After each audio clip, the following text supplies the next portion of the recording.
event like this, like it would with saltwater. So that's maybe one of the better things that comes out of it. Having said that, this area in particular, A1A, I-95, you mentioned between Fort Lauderdale and Miami, in essence, has some of the heaviest of rain, but it's still lining up back to the west as well. It is, and the northern end of this flash flood emergency is 595 going toward the airport. And look at the report there. Dania Beach, this is where the Fort Lauderdale International Airport is. Water on the runways, delays, cancellations, and also standing water on the neighboring roadways. So getting in and out of the airport wasn't going to work out even if your flights were flying, which they're not. Ground stop. 7-hour delays, which means you're not flying today in essence, right? There's a look at I-95 at sunrise. And so if you look at the right-hand side of the screen, cops are on the scene there. They blocked off the on-ramp. You can't get on I-95 for several on-ramps. Right. So if your I-95 goes north-south and Sunrise Boulevard is north of 595 along I-95. So between the 595 exit and Oakland Park Boulevard, several exits are closed. State Road 84, Davie Boulevard, Broward Boulevard, Sunrise Boulevard, they're all closed. If you're coming north on I-95 going south, you are forced to get off at Oakland Park Boulevard. You can't go down I-95. So that whole stretch, and that stretch of interstate is in the flash flood warning north of the flash flood emergency. What they're trying to do is keep you out of trouble in the flash flood warning and definitely trying to keep you from driving into the flash flood emergency from the north. Let's talk about air travel as well. And that's a look at Fort Lauderdale, Hollywood International Airport. Nothing happening. Standing water on the runways.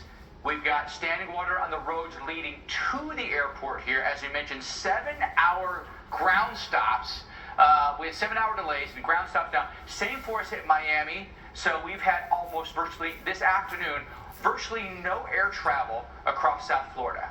All right, so it's a ground delay now in Fort Lauderdale. But again, I don't see how people are going to be getting in and out of that airport. And there's more storms coming down Alligator Alley. So the delays are just going to keep on mounting. It's a very frustrating day, I'm sure, for a lot of travelers. There's no doubt about it. You had mentioned that maybe an option, because the weather may not be all that good tomorrow either. So if you're trying to rebook for tomorrow, you might want to consider an airport in Central Florida. Could you maybe rebook out of, well, West Palm would be the closest. They may have the better of the worst weather, but Orlando or Daytona or Tampa.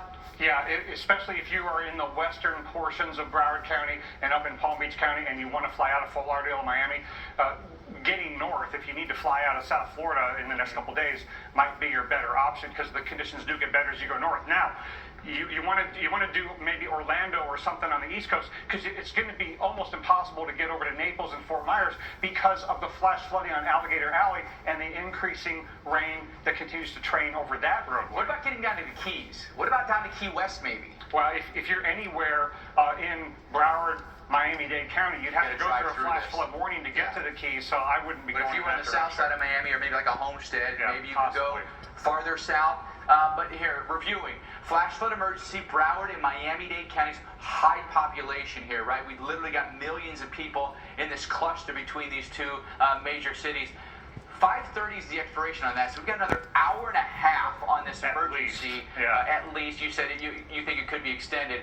Catastrophic, though, is the wording that's being used by the National Weather Service. Yeah, so this is community-wide flooding that is not just a few spots on the roadways that are problematic. It's widespread, impassable roadways and rising waters that could increase